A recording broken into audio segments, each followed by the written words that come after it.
Pakistan Saudi अरब बरादराना ताल्लुकात में नया मोड़। 2.2 अरब डॉलर के मुफाहिमती यादाश्तों और मुआहिदों पर अमल दरामद तेज। वजीर आजम ने मजीद 600 मिलियन डॉलर की सरमायाकारी पर आमादा कर दिया। मुआहिदों की तादाद 27 से बढ़कर 34 हो गई। 5 मनसूबों पर काम तकमील की जानिब गामजन। सऊदी वजीर सरमायाकारी के हमरा गुफ्तगू करते हुए शहबाज शरीफ ने कहा कि माली मामलात में ताउन पर सऊदी अरब का शुक्रिया अदा करते हैं। दोनों बरादर मुल्क मिलकर तरक्की और खुशहाली की मनाजिल तय करेंगे। मुआहिदों की स्याही खुश्क होने से पहले ही इन पर अमल शुरू हो गया है। सऊदी वली अहद की बसीरत अफरोज क़यादत में मुश्तरका अहदाफ हासिल करेंगे। यकीन है समझौतों की टाइमलाइन पर अमल करेंगे। सऊदी वजीर ने कहा, वजीर आजम और उनके वफ्द की मेजबानी एजाज की बात है। दोनों मुल्कों के दरमियान सरमायाकारी का हजम 2.8 अरब डॉलर हो गया है। इक़्तिसादी शराकतदारी को मजीद मजबूत बना रहे हैं।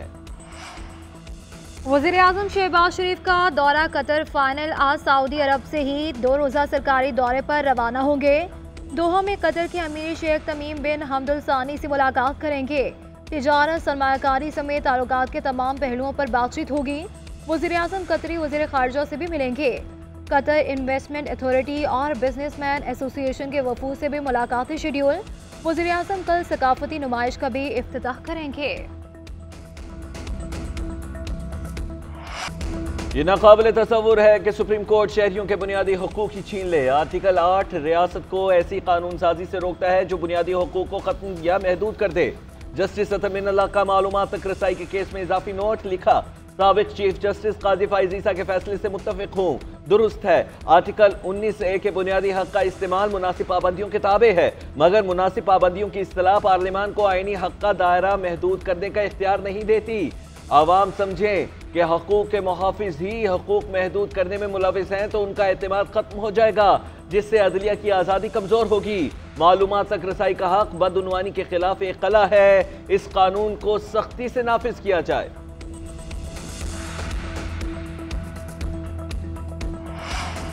लंदन में साबिक चीफ जस्टिस काजी फाइज ईसा और हाई कमिश्नर की गाड़ी पर हमला। वज़ीर दाखिला मोहसिन नकवी की मौके की मजम्मत। हमलावरों की शनाख्त के लिए फौरी इकदाम का हुक्म दे दिया। मोहसिन नकवी ने कहा कि फुटेजेस के जरिए निशानदही करके कानूनी कार्रवाई की जाएगी। मुलविस अफराद के शनाख्ती कार्ड, ब्लॉक और पासपोर्ट मनसूख किए जाएंगे। जिन्होंने हमला किया इनकी शहरियत मनसूख करने की कार्रवाई की जाएगी। केस मंजूरी के लिए काबीना को भेजा जाएगा। किसी को भी इस तरह के हमले की इजाज़त नहीं दी जा सकती।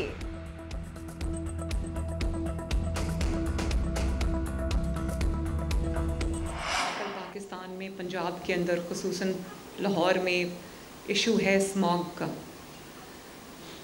तो ये डिप्लोमेसी हमें इंडिया के साथ करनी है। मैं सोच रही हूँ कि इंडियन चीफ मिनिस्टर जो पंजाब के चीफ मिनिस्टर हैं उनको ख़त लिखूँ। वज़ीर आला पंजाब का स्मॉग के खात्मे के लिए बड़ा ऐलान। भारत के साथ डिप्लोमेसी की ज़रूरत पर जोर। कहती हैं स्मॉग का मसला सियासी नहीं इंसानी है, इस पर भारत के साथ डिप्लोमेसी होनी चाहिए। सोच रही हूँ भारतीय पंजाब के वज़ीर आला को ख़त लिखूँ। जब तक दोनों पंजाब मिलकर इक़राम नहीं करते हम स्मॉग से नहीं लड़ सकते। हवाओं को क्या पता कि दोनों पंजाब के दरमियान बॉर्डर है। दिवाली की तकरीब से खिताब करते हुए मरीम नवाज का 20 दिसंबर को मिनॉरिटी कार्ड मुतारिफ कराने का ऐलान। कहा, अक़लियतों के साथ जुल्म और ज़्यादती हुई तो मैं आगे खड़ी होंगी। अक़लियतों का तहफ़्फ़ुज़ और एहतराम हुकूमत की जिम्मेदारी है।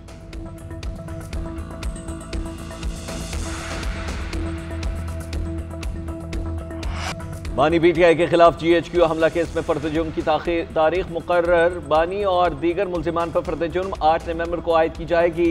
शेख रशीद, उमर अयूब, जरताज गुल और दीगर पेश हुए। चालान की नकुल तकसीम कर दी गई। इंसदाद दहशतगर्दी अदालत लाहौर में जिना हाउस और अस्करी टावर हमला केस जैन कुरैशी, उमर अयूब अलीमा और उस्मान खान की इस्तिस्ना की दरखास्तें दायर। फैसलाबाद में थाना गुलाम मोहम्मदाबाद में हमला केस का चालान मुकम्मल। बानी पीटीआई समेत 60 रहनुमा और 200 कारकुन नामजद किए गए। दूसरी जानिब ATC इस्लामाबाद में शनाख्त परेड पर भेजे जाने वाले 532 मुल्जिमान की दरखास्त जमानत मंजूर। अदालत का 20-20 हज़ार रुपए के मचलके जमा कराने का हुक्म। स्पीकर से और स्पीकर सादिक से और आपके खुर्शीद शाह साहब से, जो कि स्पेशल कमेटी के सरबराह हैं, कि जिस मकसद के लिए हमने डिमांड की थी कि स्पेशल कमेटी बने, उसी मकसद के लिए उस स्पेशल कमेटी को मिलना चाहिए।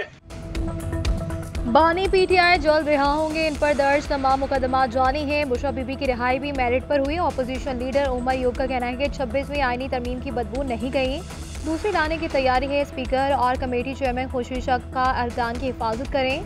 शिबले फराज का कहना था कि 26वीं तरमीम डंडे के जोर पर की गई। मुल्क में अमन अमान की सूरत हाल की तरफ कोई तवज्जो नहीं दी गई। महंगाई और अमन अमान की सूरत हाल लम्हा फिक्रिया है। बैसाखियों के सहारे हुकूमत चल तो सकती है, दौड़ नहीं सकती।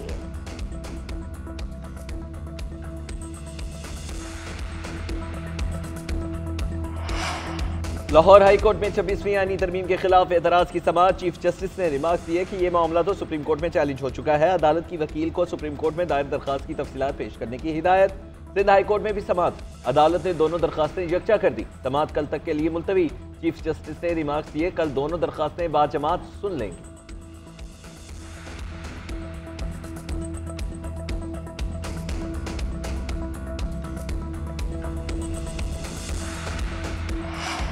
छब्बीसवीं आईनी तरामीम दुरुस्त सम्त में उठाया गया एक कदम है। तरमीम के एक नुक्ते पर भी किसी को एतराज है तो सामने आकर बताएं। स्पीकर पंजाब असम्बली मलिक अहमद खान का कहना था कि मुल्क तरक्की के लिए सियासी इस्तेहकाम जरूरी है। आइन में तरमीम का इख्तियार पार्लियामेंट को हासिल है। माजी में जिस किसी ने भी इख्तियार लिया पार्लियामान से ही वापस लिया। जजिस ने कहा कि हम खुद फैसला करेंगे किसको जज लगाना है, किसको निकालना है। आइन में 62-63 नहीं थी, ये ज़ियाउल हक ने डाली। 73 के आइन को असल शक्ल में बहाल करने तक हम बात करते रहेंगे।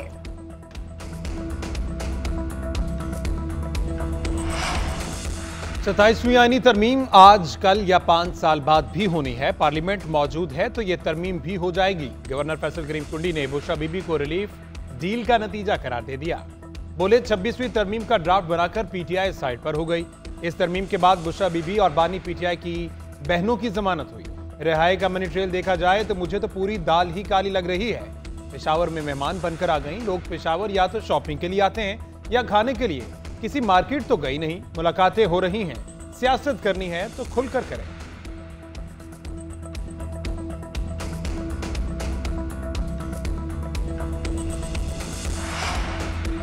हुकूमत के सारे ख्वाब चकनाचूर हो गए। मौलाना फजलुर रहमान 27वीं तरमीम के खिलाफ कॉल देंगे। 26वीं तरमीम भी हुकूमत के गले पड़ेगी। शेख रशीद की पेशगोई। बोले बानी पीटीआई और मौलाना दो ही आदमियों ने इज्जत बढ़ाई है, बाकी सब ने अपनी इज्जत पर झाड़ू फेरा है।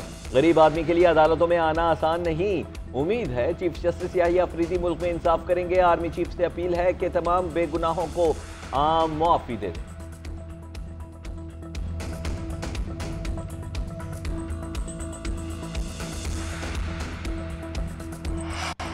पंजाब हुकूमत का स्मोक पर काबू पाने के लिए लॉकडाउन का फैसला। सीनियर वजीर मरियम औरंगजेब का कहना है कि ज्यादा स्मोक वाले इलाकों में ग्रीन लॉकडाउन लगाएंगे।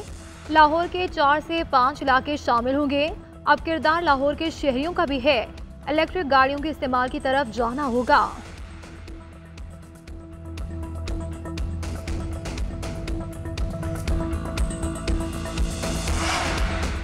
सदर मुस्लिम लीग नून नवाज शरीफ का तोशाखाना रेफरेंस में रिलीफ के लिए अदालत से रुजू। एहतसाब अदालत इस्लामाबाद में दरख्वास्त दायर कर दी। नैब तरमीम बहाल होने के बाद रेफरेंस नैब को वापस भेजने की इस्तदा की। नैब ने जवाब जमा कराने के लिए वक्त मांग लिया। 7 नवंबर को तलब कर लिया।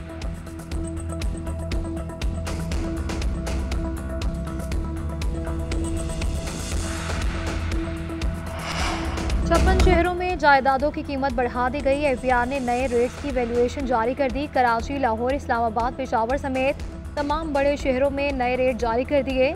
इस्लामाबाद में 70,000 से 1,40,000 रुपए फी स्क्वायर यार्ड मुकर्रर। दीगर शहरों में भी जायदाद की कीमत में 80% तक इजाफा। वजारत कानून से तौसीक के बाद नोटिफिकेशन जारी कर दिया। इतलाक 1 नवंबर से होगा। एफबीआर हुकाम का कहना है कि इकदाम से जायदादों से ज्यादा रेवेन्यू इकट्ठा करने में मदद मिलेगी।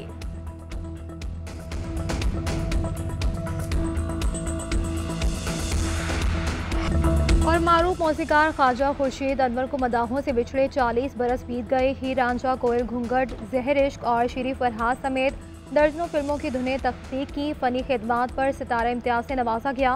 1982 में इंडियन फिल्म इंडस्ट्री की तरफ से इन्हें फ़ानी इंसान लाफानी गीत अवार्ड भी दिया गया।